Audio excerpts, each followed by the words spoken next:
हे तर ऑपरेशन फडणवीस. नेमकं काय शिस्त आहे? ठाकरेंनी सांगितली खेळी. आणखीन एक तुम्हाला पत्रकारांनी प्रश्न विचारला की हा खासदार जाण्यामागे तुमच्या पक्षातलं काही गटबाजीचं राजकारण होतं का? म्हटलं गटबाजी आमच्याकडे नाही, गटबाजी आता भाजपात चालले. कारण हे ऑपरेशन टायगर नाहीये, हे ऑपरेशन देवेंद्र फडणवीस आहे. देवेंद्र फडणवीस जसं मध्य प्रदेशमध्ये निवडणुका कोणाच्या चेहऱ्यावर जिंकला? भाजप, शिवराज सिंग. मग सगळे त्याला प्रेमाने मामा म्हणायचे, मामा मामा मामा. बनवलं ना त्याला मामा, त्याचं नामोनिशाणच ठेवलेलं नाहीये. कारण हा मामा उद्या पंतप्रधान पदाच्या शर्यतीत येऊ शकतो, उद्या भाजपचा अध्यक्ष होऊ शकतो. फिर मामा को उल्लू बनाओ, मामा को बुला ले ऊपर, डाल दिया कोने में. आता शिवराजचं नावच नाही कुठे. म्हणजे जो जो पंतप्रधान पदाच्या शर्यतीत येऊ शकतो त्यांना वेळेमध्ये कापून टाका. तसंच देवेंद्र फडणवीसांचे पंख कापण्याचे प्रकार सुरू झालेले आहेत. काल माझ्यासोबत तिकडे, काल परवा माझ्यासोबत विमानात बसले होते, पण हतबल होते, हतबल. म्हणजे कळतच नव्हता मुख्यमंत्री आहे असा काय झालं. ह्या आत्मविश्वास पूर्णपणे गमावलेला हा माणूस. कारण त्यांना कळतंय की आपले पंख कापतायत आणि कापणारे आपलेच बॉस आहेत. आपण करायचं काय? न्याय तरी कोणाकडे मागायचा? उद्धव ठाकरे यांनी फुटीर खासदारांच्या विरोधात जोरदार हल्लाबोल सुरू केलाय. फुटीर खासदारांच्या मतदारसंघात जाऊन ठाकरे बंडखोरांचा समाचार घेत आहेत. देशात ऑपरेशन टायगरच्या आडून वेगळंच राजकारण चिरत असल्याचा दावाही उद्धव ठाकरेंनी केलाय. देशात ऑपरेशन देवेंद्र सुरू असून एका गटाला त्यांना पंतप्रधान होऊ द्यायचं नाहीये अशी राजकीय खेळी सुरू असल्याचा दावाच उद्धव ठाकरे यांनी केलाय. ठाकरेंच्या या दाव्यानं राजकीय वर्तुळात खळबळ उडाली आहे. ऑपरेशन टायगरच्या आडून काही राजकारण शिजतंय का? ठाकरेंनी नेमकी कोणती राजकीय खेळी सांगितली आहे? पाहूयात या व्हिडिओमधून. काल सूर्यजी मी म्हटलं की हे ऑपरेशन टायगर त्यांनी नाव दिले, पण ऑपरेशन देवेंद्र आहे का?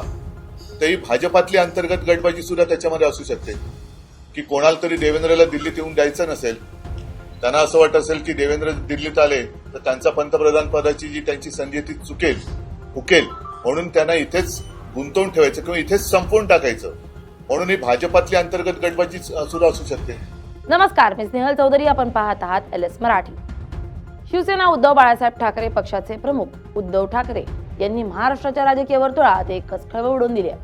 महाराष्ट्राच्या राजकारणात सध्या ज्या ऑपरेशन टायगरची चर्चा सुरू आहे त्यावरून त्यांनी थेट दिल्लीतील वरिष्ठ नेतृत्वाच्या छुप्या अजेंड्यावर बोट ठेवलंय.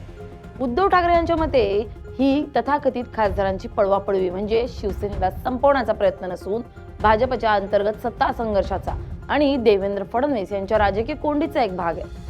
हे ऑपरेशन टायगर नाहीये, तर प्रत्यक्षात ऑपरेशन देवेंद्र आणि ऑपरेशन फडणवीस असल्याचा स्पष्ट दावा त्यांनी केलाय. या विधानामुळे केवळ सत्ताधारी महायुतीच नाही तर राष्ट्रीय स्तरावरील राजकीय समीकरणांवरही नव्यानं चर्चा सुरू झाली आहे. उद्धव ठाकरे यांनी आपल्या भाषणाची सुरुवात अत्यंत आक्रमक आणि भावुक पद्धतीने केली आहे. आपल्या पक्षातील 6 खासदारांनी नुकताच एकनाथ शिंदे यांच्या नेतृत्वाखाली शिवसेनेत पक्षप्रवेश केलाय. या पार्श्वभूमीवर विरोधक आणि राजकीय विश्लेषकांकडून शिवसेना उभाटा पक्ष पूर्णपणे संपल्याची आवई उठवली जाते. या टीकेचा समाचार घेताना ठाकरे म्हणाले की लोकप्रतिनिधी, खासदार किंवा आमदार फुटले म्हणजे मूळ पक्ष संपत नाही. शिवसेनेची खरी ताकद ती त्यांच्या निवडून आलेल्या नेत्यांमध्ये नसून तळागाळातील कडवट निष्ठावंत आणि कट्टर शिवसैनिकांमध्ये आहे. लोकप्रतिनिधी आज आहेत आणि उद्या दुसऱ्या पक्षात जातील, परंतु जोपर्यंत सामान्य कार्यकर्ता पक्षाच्या पाठीशी ठामपणे उभा आहे तोपर्यंत शिवसेनेचे अस्तित्व कोणीही मिटवू शकत नाही. हिंगोली आणि परभणीच्या भूमीनं भूतकाळातही अनेक गद्दार पाहिलेत आणि अनेक तिथल्या मतदारांनी नेहमीच गद्दारांना त्यांची जागा दाखवून दिली आहे. हा इतिहास त्यांनी कार्यकर्त्यांना आठवून दिला. या संपूर्ण राजकीय नाट्यामागील मुख्य सूत्रधार हे केंद्रीय गृहमंत्री अमित शहा असल्याचं सांगत उद्धव ठाकरेंनी थेट दिल्लीश्वरांवर निशाणा साधलाय. त्यांनी उपस्थित केलेला सर्वात महत्त्वाचा प्रश्न असा होता की जर एक खासदार फुटून भाजपच्या आघाडीत सामील होणार होते तर त्यांना थेट भाजपमध्ये का प्रवेश देण्यात आला नाही? ते एकनाथ शिंदे यांच्या पक्षाकडे का गेले?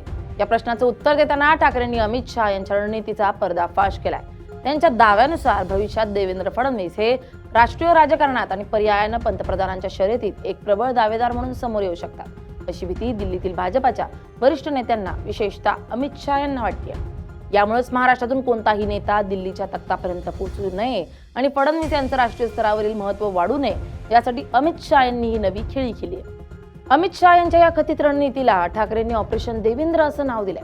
या योजनेचा मूळ हेतू देवेंद्र फडणवीस यांचे राजकीय पंख आत्तापासूनच छाटणं आणि त्यांना महाराष्ट्राच्या राजकारणातच गुंतवून ठेवणं हा आहे.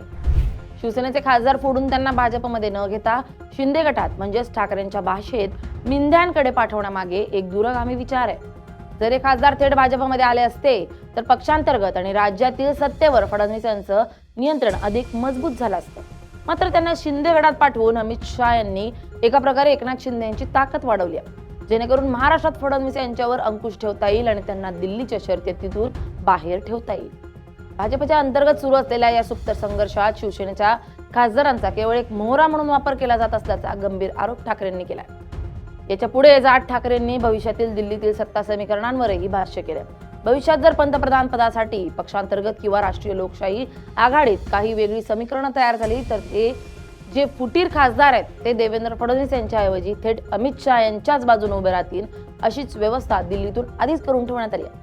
म्हणजेच फडणवीस यांच्या विरोधात पक्षांतर्गत फळी उभारण्यासाठी आणि त्यांच्यावर कायमस्वरूपी दबाव गट तयार करण्यासाठी या खासदारांचा वापर केला जाणार आहे. महाराष्ट्राच्या भाजप नेत्यांना दिल्लीच्या आदेशापुढे झुकवून ठेवण्यासाठी आणि राज्यातील प्रादेशिक नेत्यांचं महत्त्व कमी करण्यासाठी ही संपूर्ण यंत्रणा कार्यरत असल्याचा आरोप त्यांनी केलाय. या सभेत उद्धव ठाकरेंनी पक्षाशी गद्दारी करणाऱ्या खासदारांवर अत्यंत तिखट शब्दात प्रहार केलाय. त्यांनी मतदारांची फसवणूक केल्याचा आरोप करत म्हटलंय की लोकसभा निवडणुकीत महाराष्ट्रातील जनतेनं भाजपच्या हुकुमशाही प्रवृत्तीच्या विरोधात आणि दिवंगत शिवसेना प्रमुख बाळासाहेब ठाकरे यांच्या विचारांवर विश्वास ठेवून या खासदारांना मतदान केलं होतं. निवडणुकीच्या अवघ्या 15 दिवस आधी पक्षाला नवीन चिन्ह मिळालं होतं, तरीही शिवसैनिकांनी आणि मतदारांनी रात्रंदिवस कष्ट करून या नेत्यांना संसदेत पाठवलं. जर मी स्वतः जनतेमध्ये जाऊन प्रचार केला नसता तर या खासदारांना स्वतःच्या बळावर निवडून येणं शक्य झालं असतं का, असा सवाल त्यांनी विचारलाय. ज्या जनतेनं त्यांना भाजप विरोधी भूमिकेसाठी निवडून दिलं त्याच मतदारांच्या पाठीत खंजीर खुपसून हे लोक आज भाजपच्या दावणीला जाऊन बांधले गेलेत. ही मतदारांशी आणि शिवछत्रपतींच्या विचारांशी गेलेली शुद्ध प्रतारणा आहे. पक्षांतर करणाऱ्या नेत्यांचा भूतकाळ कसा राहिलाय याचे दाखले देत ठाकरेंनी शिवसैनिकांना धीर दिलाय.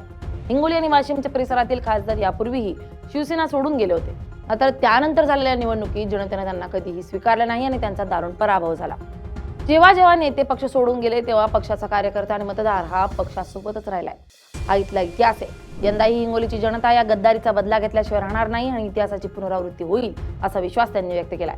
जे लोक वैयक्तिक स्वार्थासाठी ईडीच्या किंवा अन्य तपास यंत्रणांच्या भीतीनं किंवा पैशांच्या मोहापायी सोडून गेलेत त्यांच्यात जाण्यानं पक्षाचं कोणतंही नुकसान झालेलं नाही. उलट यामुळं पक्षात प्रामाणिकपणे काम करणाऱ्या निष्ठावंत कार्यकर्त्यांना आणि तरुण नेतृत्वाला पुढे येण्याची नवीन संधी मिळाली आहे असं ते म्हणाले. शेवटी उद्धव ठाकरे यांनी पक्षातून बाजूला गेलेल्या किंवा नाराज असलेल्या कार्यकर्त्यांना भावनिक साथ घातली आहे. शिवसेना ही कोणा एका नेत्याची किंवा खासदाराची खासगी मालमत्ता नसून ती सामान्य जनतेची आणि रक्ताचं पाणी करून पक्षाला वाढवणाऱ्या शिवसैनिकांची आहे. जे कार्यकर्ते कोणत्याही कारणामुळे दूर गेलेत त्यांनी पुन्हा आपल्या घरात म्हणजे शिवसेनेत परत यावं असं आवाहन त्यांनी केलंय. महाराष्ट्राच्या अस्मितेचं रक्षण करण्यासाठी आणि दिल्लीच्या हुकुमशाही प्रवृत्तीला चोख प्रत्युत्तर देण्यासाठी सर्वांनी एकत्र येण्याची गरज असल्याचं त्यांनी अधोरेखित केलंय.